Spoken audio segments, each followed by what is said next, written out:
All right, YouTube, how you doing? Welcome back to the channel. It is Thursday, June 12th. We got an 8-game MLB slate to dive into in today's video. Like we always do, I'm going to dive into each and every one of these games. I'll give you my prediction on the side. I'll give you my prediction on the total. We'll talk about any other plays like player props that we like within the game as well. But as always, guys, keep an eye down on the pinned comment of this video. That'll take you to all of my final plays so that I'm actually rolling with myself. If that does interest you, if you do want to fade me, all of that free down in the pinned comment. All right, YouTube, how you doing? Welcome back to the channel. I tell you guys I'm a dummy all the time. They don't suck. They've just been sucking. Get them down to -3 for more juice than Jose Canseco in his prime. Tell me you're new without telling me you're new. So don't go jumping down my throat in the comments, right? If you want to fade me, or if you do want to ride me, this still leaves a bad taste in my mouth, right? And remember, more chins, more wins. In terms of yesterday, yeah, it was a dicey one there. We end up going 6-3, more like a 5-3 day though, because that Red Sox first 5 and Red Sox money line was a split play. But the Phillies come through for us, the Diamondbacks, the Twins, Caratini. I will say though, nothing to write home about because a lot of our wins there outside of the Red Sox were pretty damn juiced with some of those team totals. And honestly, we could have gone up another run there. So we kind of got conservative. Maybe should have been a little bit more risky, but nonetheless, more wins and losses. I guess that is the positive to note here, but it hasn't been anything like the kind of run that we had been on, like, 2 nights ago, going 9-1. Yeah, we're still kind of striving for that. But the good news here, the ride of the day, let's pump in some crowd noise for us. Eduardo Rodriguez over 4.5 hits allowed. That one cashed. I believe Eduardo ended up with 6 hits allowed. So a ride of the day win. You can see here over on the tracker, the ride of the day tracker. Huss is off to a little bit of a streak here. If you guys don't know what the ride of the day is, it is simple. Just use that hashtag ride of the day or ROTD down in the comments. I jump on board with one person's play each and every day. Give you a shout out in the next video, win or loss. If you do win, we continue to ride with your plays. So looking forward to seeing what Huss drops today. We want this in by probably 12 p.m. Eastern Standard Time. So if you're watching this right now, Huss, hustle to get that play in. If not, we'll have to end up rolling with someone else, but there's a lot of early games today. So that is kind of the reason for the time concern. But yeah, we continue to ride with your play until you lose. If you do lose, you still get the shout out. But unfortunately, we got to drop the womp womp on you, and yeah, you got to face the music and shout it out after a loss. But get those hashtag ride of the days down in the comments. Let's jump into this slate, guys. Hit that like button, hit that subscribe button. Starting off with the Mets taking on Washington. Soroka on the mound for the Nats, going up against Senga for the Mets. This has been all Mets so far this series. Actually, I shouldn't say that because the beginning of Game 1, the Nationals actually looked like they had a chance. David Peterson pitched 9 innings, shutout baseball yesterday against Washington. Now we have Soroka on the mound, like I said, going up against Senga. Senga has been very, very good. Soroka, I guess, not so much. Some of his, advanced numbers look okay. In terms of, strikeout rate to walk rate, that type of thing, ground ball rate. But ultimately, the FIP, the whip, it doesn't seem like it's there. So huge advantage to the Mets in this one, but I don't think I want to pay that price tag. Maybe we'd take a peek at a Mets team total over, if anything, just due to the fact that it looks like it's going to be, nearly 80 degrees there.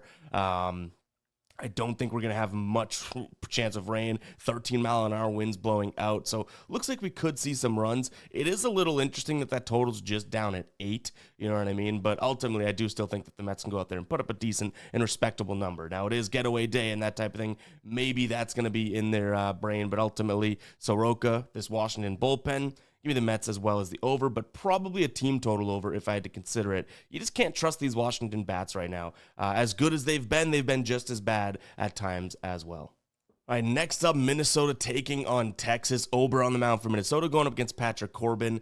I really did want to try and get to Texas, but we called it correctly yesterday, right? We didn't necessarily love the idea of backing David Festa. We could have, so we took the Twins team total over. But Texas, we kind of thought their offense wouldn't show up after dropping 16 runs the night before. Now I'm in a similar boat where I think this could be 2 games in a row where their offense doesn't necessarily show up. Bailey Ober's fastball, slider, and changeup combo could be pretty good here. 25th in terms of Texas against the fastball last 30 days of runs above average.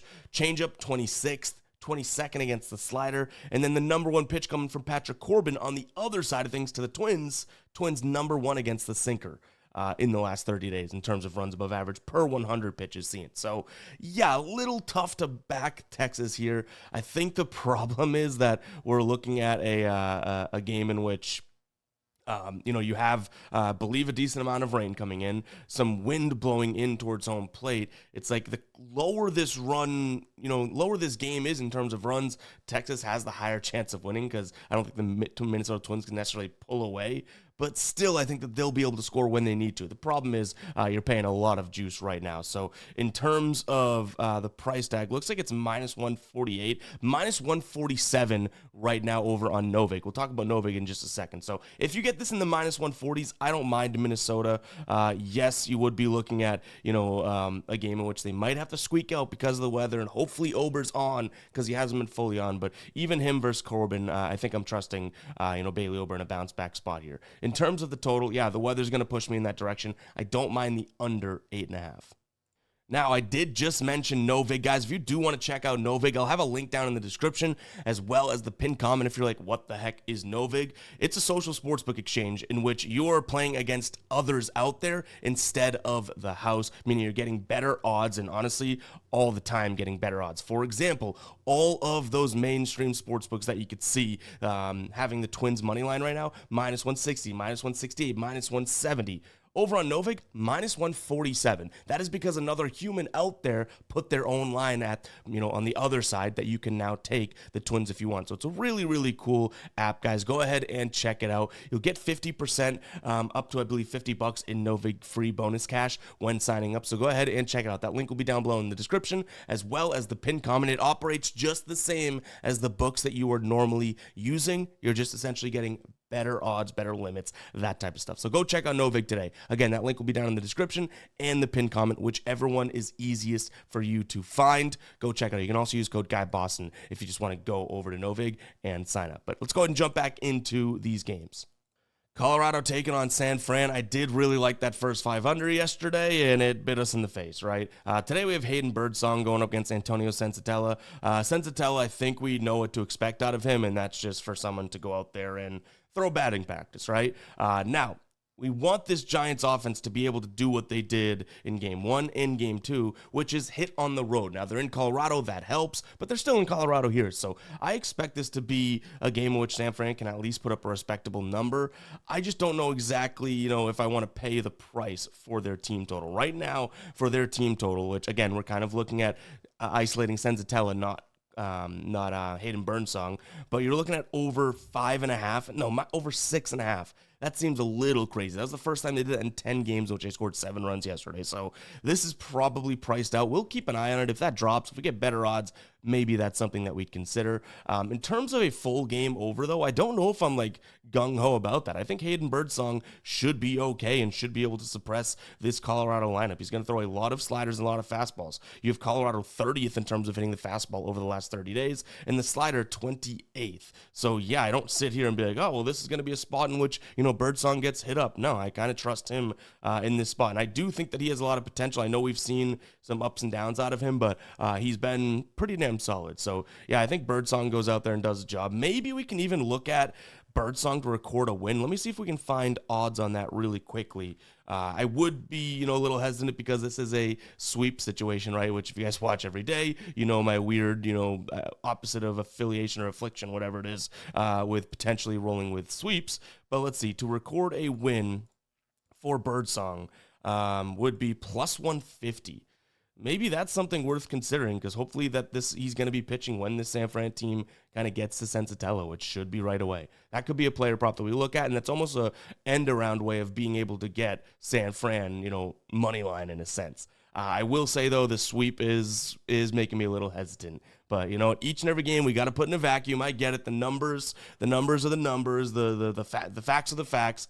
I personally just get scared of sweeps. Next up, we have Baltimore taking on Detroit. This is one where I'm kind of trying to eye a first 5 under because you do have the luxury of Skubal on one side of things, but Dean Kramer's on the other side, and I don't know if I necessarily put a lot of trust into him. So far this season at home, he hasn't been all that phenomenal. 3 of his 4 starts at home have gone over, and it's because he's been allowing those runs. So it's not like, oh, he's pitched well, but the Orioles have scored. And then even Skubal on the road this year when it comes to his first 5 unders, he's just 2 and 4 to the under. So yeah, I think you're getting a nice price at minus 130, under 4.5. Detroit's not hitting all that well. Baltimore should be suppressed by Skubal, but to me, it's like, neither one of the, like even Skubal, I'm surprised to see some of those trends in terms of the first 5. So that's what I'm leaning towards. And I think, Kramer's kind of offsetting Skubal. If we had another really good pitcher on the other side of things, this thing would be like, 3.5, like minus 120. We're getting 4.5 because of Kramer. So there could be a little bit of value there that we're like, all right, well, that's the chance we're taking. But ultimately, this is probably a spot in which Detroit is able to bounce back after a 10-1 win. So maybe there's a way we can work in like a Detroit first 5 money line or just full game money line. I don't mind that either. Baltimore did throw a couple key arms yesterday in their bullpen. In terms of Detroit, they should be pretty good. So yeah, if we can get a decent price on Detroit, I think that this might be a decent spot. I still think that they're the better team, but right now I think you're paying a pretty hefty price tag for that. So yeah, maybe it's a Baltimore team total under in general, or first 5 total under here. Some way I want to get to playing Skubal, right? You only have him once every 5, 6, 7 days in general, and he's usually a pretty damn reliable guy to be able to put your bread on. So maybe we can involve something with him today. Keep an eye on the final plays to see what we ultimately end up doing. One thing that we kind of came across that, makes a lot of sense would be taking some of these unders on the other side of things on the Orioles, but you're even looking at 0.5 hits, runs, and RBI spots and whatnot. So yeah, these books have already priced Skubal into their equations, that's for sure.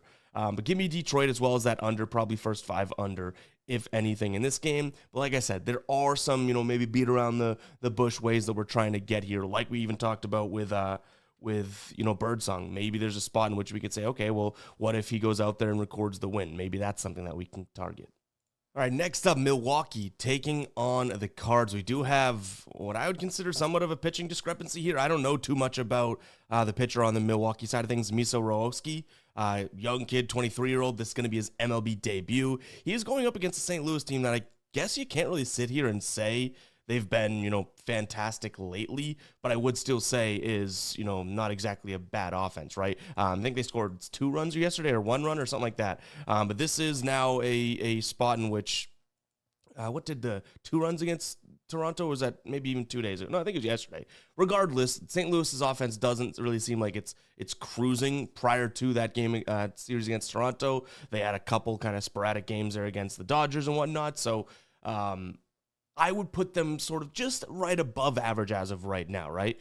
But then you look at Milwaukee, and it's like, well, this kid might not get a much run support from Milwaukee, right? They haven't really been scoring. So the way I look at this is, yes, you have St. Louis who had to travel to Milwaukee.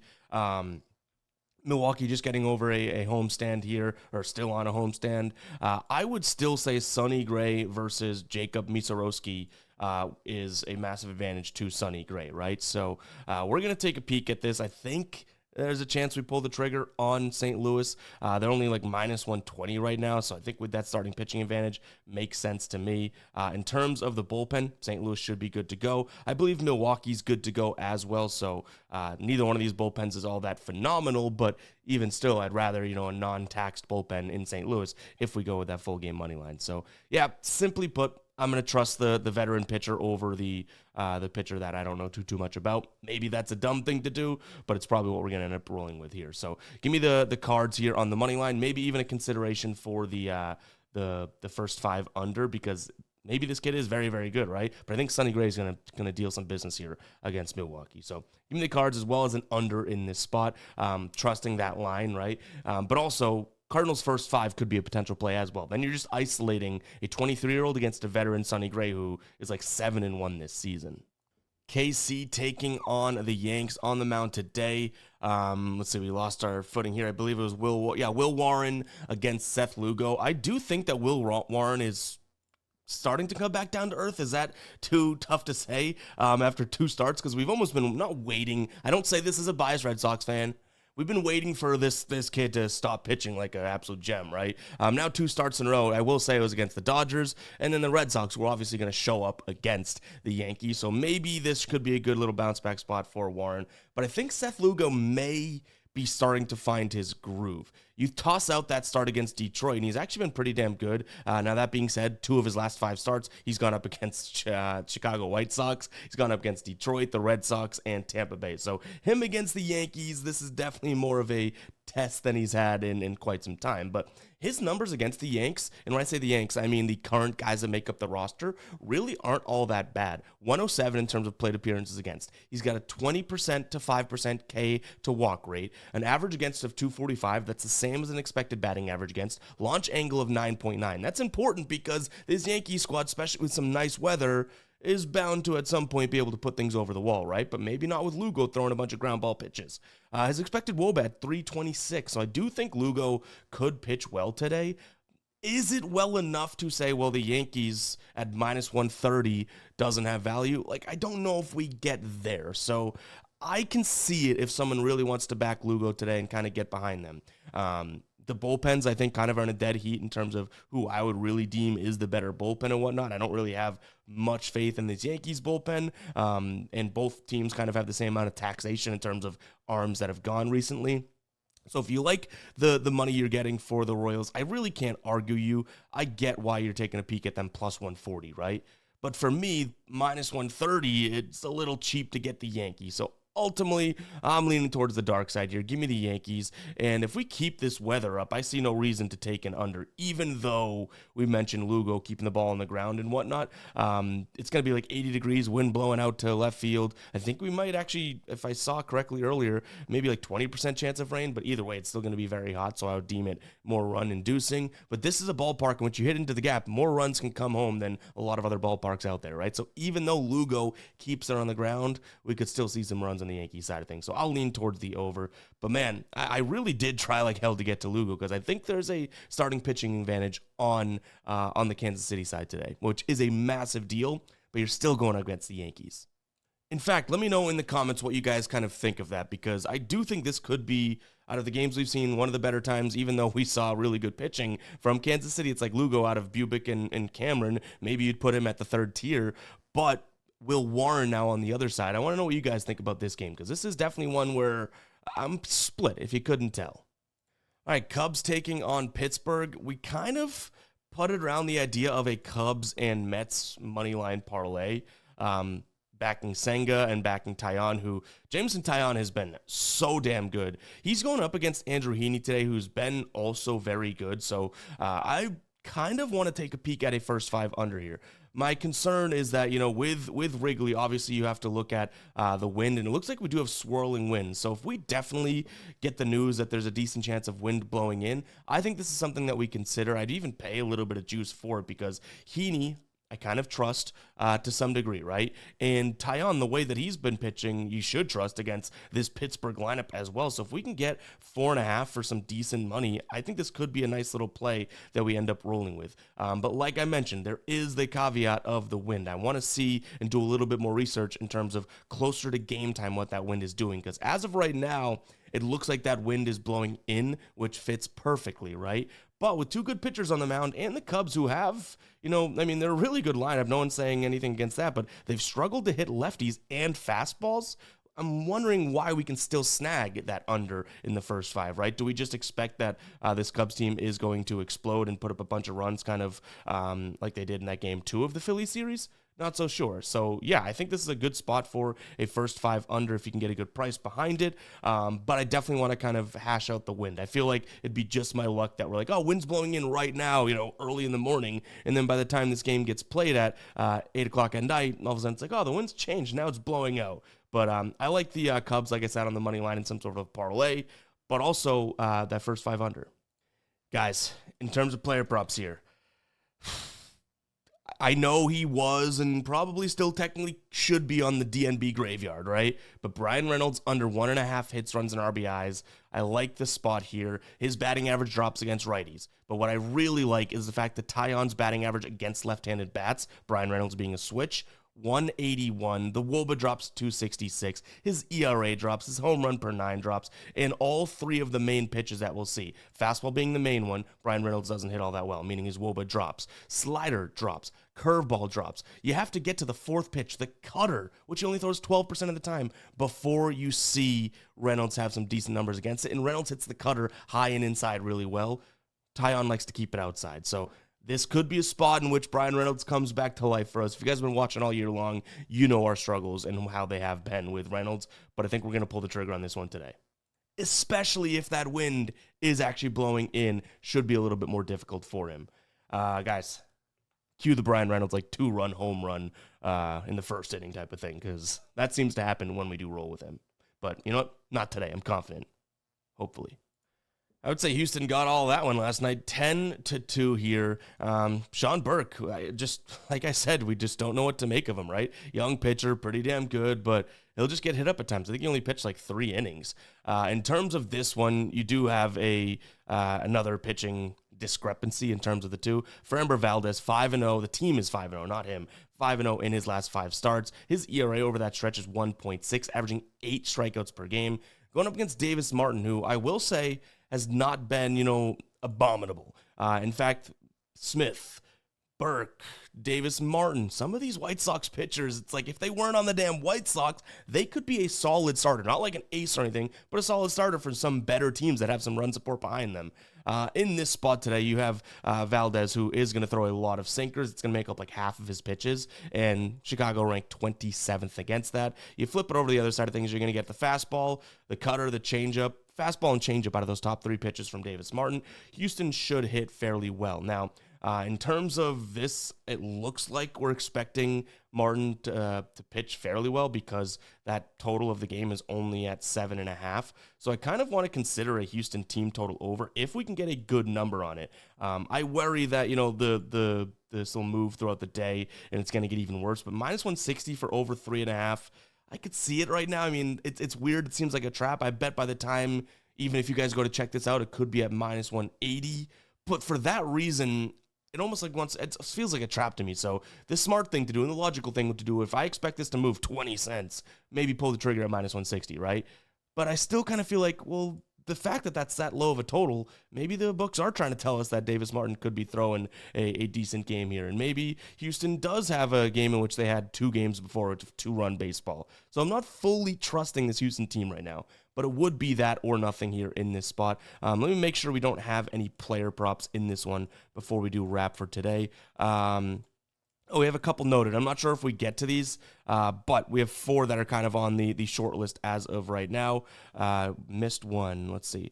So first off, Austin Slater, under 1.5 hits, runs, and RBIs. I like the spot here. Valdez against right-handed bats, very, very good. My concern is that the sinker is actually a pitch that he hits pretty damn well, nearly a 500 WOBA. Luis Robert, I think this is a decent spot as well. Again, right-handed bat. Valdez should hit pretty well, but he pitch against him pretty well. He hits the sinker fairly well as well. And then Caratini, the next one that we're looking at here, flipping it over, could be another spot in which we fade him. We cashed with him yesterday. He had 1 run, nothing else, so under 1.5 for him. And then I think Jeremy Pena, we don't have him pulled up in our notes here, but I believe he was the other name on the list. He's just been on an absolute tear, but I do like the idea of the pitch mix against him coming from Davis Martin. So we'll see if we pull the trigger on any of those. This is a game in which I think the price will get us ultimately.